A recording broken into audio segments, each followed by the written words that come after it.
Paracha de la semaine, paracha Bo.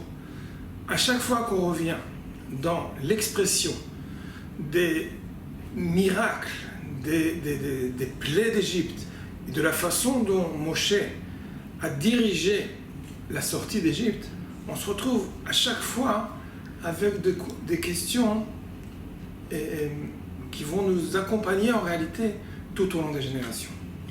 Pourquoi je me permets de poser cette question ou d'attirer votre attention? Parce qu'il y a des lois précises et pas seulement d'effectuer d'année en année une sorte de nouveau sortir d'Égypte.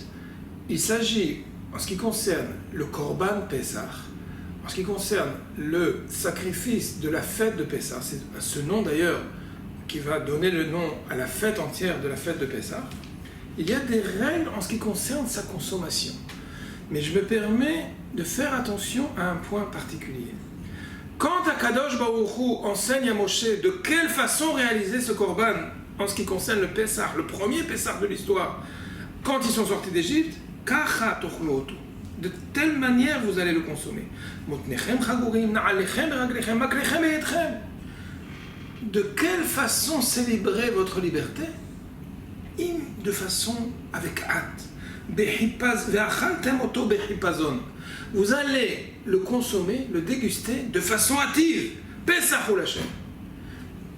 Si on avait posé la question, comment choisir fêter sa liberté? Comment fêter de manière générale? C'est certainement pas de cette façon-là. On a encore, avec déjà toutes les valises, on est sur les valises. Et on va faire comme ça le remerciement pour Akadosh Baruch Hu d'être sorti d'Égypte. Très bizarre. C'est pour cela qu'il faut comprendre. Ça, c'était la description de mitzvah de Pesach Mitzrayim, du Korban au moment, en Shidur Yashir, en direct de la sortie d'Égypte. Mais quand il s'agit de célébrer de génération en génération, pas du tout. Rappelez-vous, quand on rappelle à chaque fois les lois relatives au Seder, on nous dit qu'il s'agit de manger à coudée, il faut prendre son temps, loin d'être à la hâte, bien au contraire, on va manger comme des rois, s'affacer dans le canapé, complètement différent. Quelle est cette différence? Pourquoi ne pas de nouveau retrouver les mêmes conditions que le Pesach Mitzrayim, Hipazon, avec hâte, de façon rapide? La réponse est simple. Il y a deux sortes de faire un changement.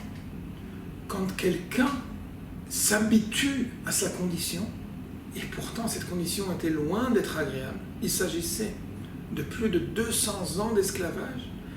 Parfois, on a besoin, pour pouvoir passer à sortir en fait de cette condition mentale, on a besoin d'un électrochoc.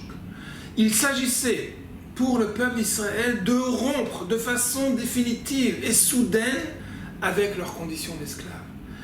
En effet, il s'agit de la fête de la libération, c'est vrai. Mais en ce qui concerne cette génération, la génération de ceux qui ont vécu, qui ont subi l'esclavage, immédiatement il faut tout faire rapidement, sans même réfléchir, parce que sans cela, il risquait un risque catastrophique. C'est de commencer à tergiverser. Ah, on n'est pas si mal en exil. Ah, peut-être que c'est pas plus mal de se retrouver dans cette... On va sortir, mais vers quoi? Qui nous promet que l'étape d'après, l'étape suivante, sera fondamentalement bien plus agréable que notre condition? Vous entendez ces arguments?